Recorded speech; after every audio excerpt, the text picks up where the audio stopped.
This episode is brought to you by Audio Micro, where you can find all your stock music and sound effects for creative projects at audiomicro.com. Hey crew, Garrett here, and this week I got to speak with digital compositor Diego Galtieri. Diego's worked on shows like AMC's Walking Dead, Heroes, and most recently, Doctor Who. In the interview, he answers questions like, what is a digital compositor? What kind of programs and processes does a digital compositor use? And how do you get a job in the industry? Let's check it out.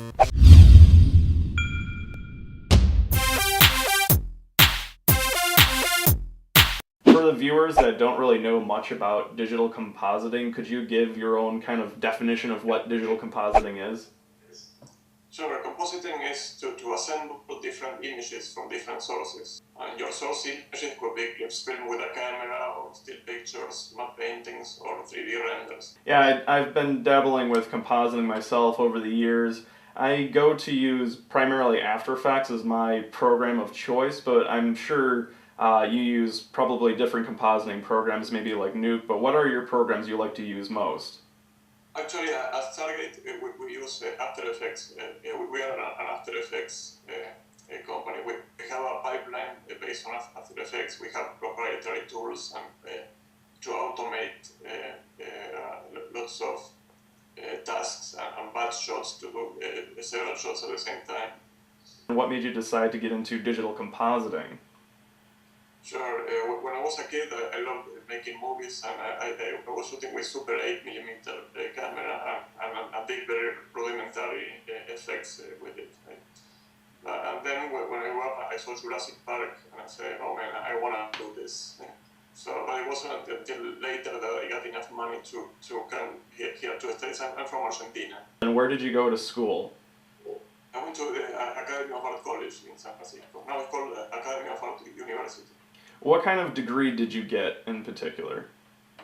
At that moment, it was called Computer Arts, with emphasis in visual effects. A lot of people in LA or in the business usually like to say that it's who you know, not necessarily what you know. Both things help a lot.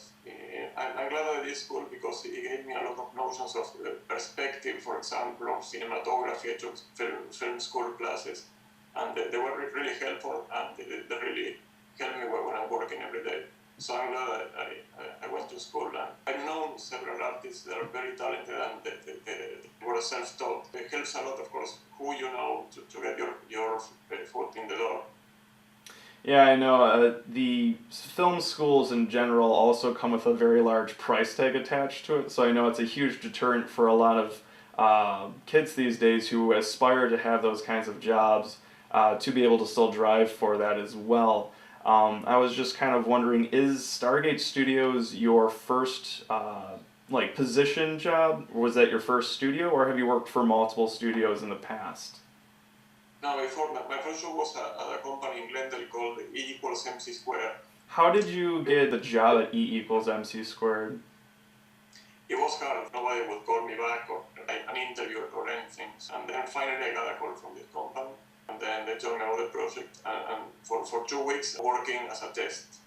And then they liked me, they hired me, and then I moved. Ah, so you weren't necessarily living in LA when you were offered the job? No. Wow. How many years ago was this? That was in 2004. Oh, okay. That's not too long ago. I looked at kind of on IMDb a few different projects you've worked on, and just to name a few, there's Walking Dead, Heroes, Revenge, Big Bang, Ugly Betty. Were you seeking out those shows in particular, or was it that the studio took those in and those were delegated projects? Exactly. The studio brought them, the producers choose. It's actually what we do is to place bids, and then it's up to the client. The client is choosing us. Are you working on Doctor Who and Big Bang at the same time kind of idea, or is it just one project at a time? Oh no, we juggle between different projects, especially at pilot season. Sometimes we work in. I had to work in 5 projects at the same time. Wow. With technology progressing the way that it is, do you ever see practical effects disappearing altogether and just being replaced entirely by digital? Not necessarily. There are a lot of practical effects, and sometimes we enhance them, so it's a mixture.